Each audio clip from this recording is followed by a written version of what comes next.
कहानी शुरू करने से पहले अगर आपने हमारे चैनल को अभी तक सब्सक्राइब नहीं किया तो सब्सक्राइब कर लीजिए और बेल आइकन दबा दीजिए। अगर ये वीडियो पसंद आए तो लाइक का बटन दबाना ना भूलें। फिल्म की शुरुआत में हम एक खूबसूरत लड़की को देखते हैं जो कि पेड़ के नीचे एक किताब पढ़ रही है। समय चल रहा है 1603 ईस्वी का। इंग्लैंड में इस समय एलिजाबेथ एरा चल रहा है। क्वीन एलिजाबेथ ने ऑरलैंडो को बुलवाया है। ऑरलैंडो वहाँ जाती है। एलिजाबेथ के रात्रि भोज में वो सम्मिलित होती है।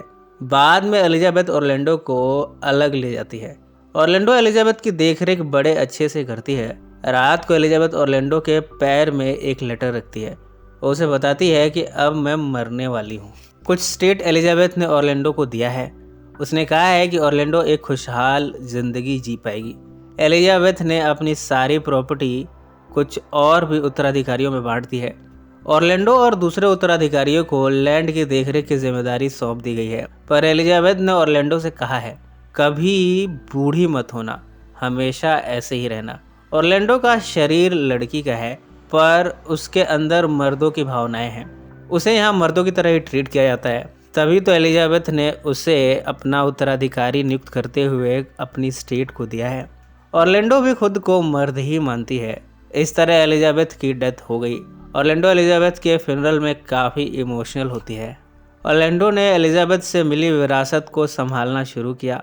एक शाम जब वो कल्चरल डांस कर रही है तब एक लड़का उसे देखता है। पर ऑरलैंडो जो खुद को मर्द मानती है उसकी नज़र जाती है शशा पर। वो शशा को पसंद करने लगी। शशा पड़ोस के राज्य की खूबसूरत लड़की है। ऑरलैंडो ने शशा से दोस्ती बढ़ाई। दोनों आपस में चुंबन क्रिया करते हैं। इस तरह दोनों का रिश्ता चल निकला है।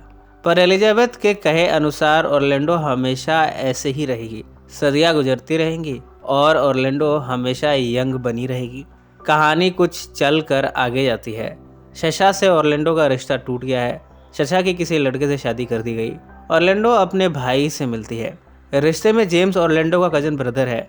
जेम्स ऑरलैंडो की खूबसूरती देखकर उसे पसंद करने लगता है। पर ऑरलैंडो खुद को मर्द मानती है। वो जेम्स के एडवांसेस को रिजेक्ट करने लगती है। पर जेम्स उसे फॉलो करता रहता है। वो ऑरलैंडो से संभोग की इच्छा जाहिर करता है। इस तरह ऑरलैंडो और जेम्स आपस में संभोग करते हैं। अगली सुबह जेम्स ऑरलैंडो से कहता है कि उसके प्रोविंस पर दुश्मनों ने अटैक किया है।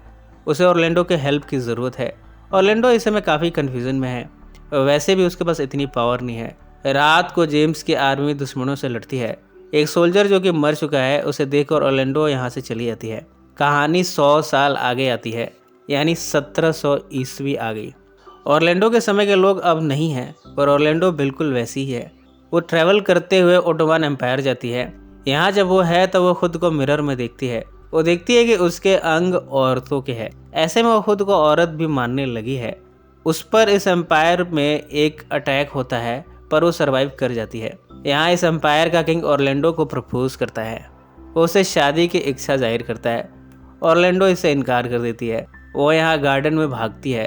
जब वो भाग रही है तब हमें टाइम को आगे बढ़ाकर दिखाया गया है। अब 20th सेंचुरी आ गई है।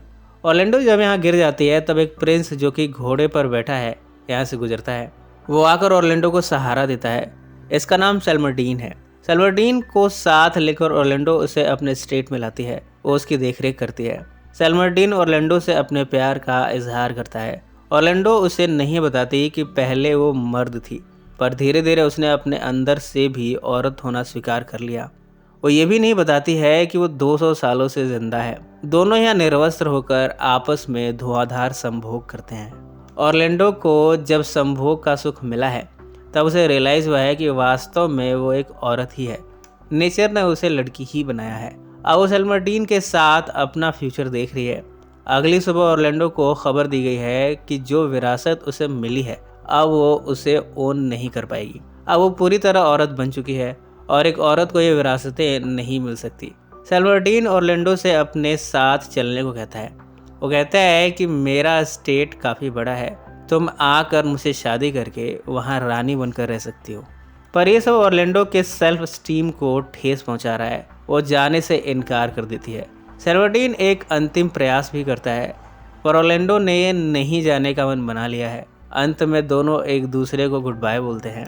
ऑरलैंडो अब अकेली है। कुछ समय के बाद ऑरलैंडो प्रेग्नेंट दिखती है। कहानी अब प्रेजेंट यानी 1992 में पहुंच चुकी है।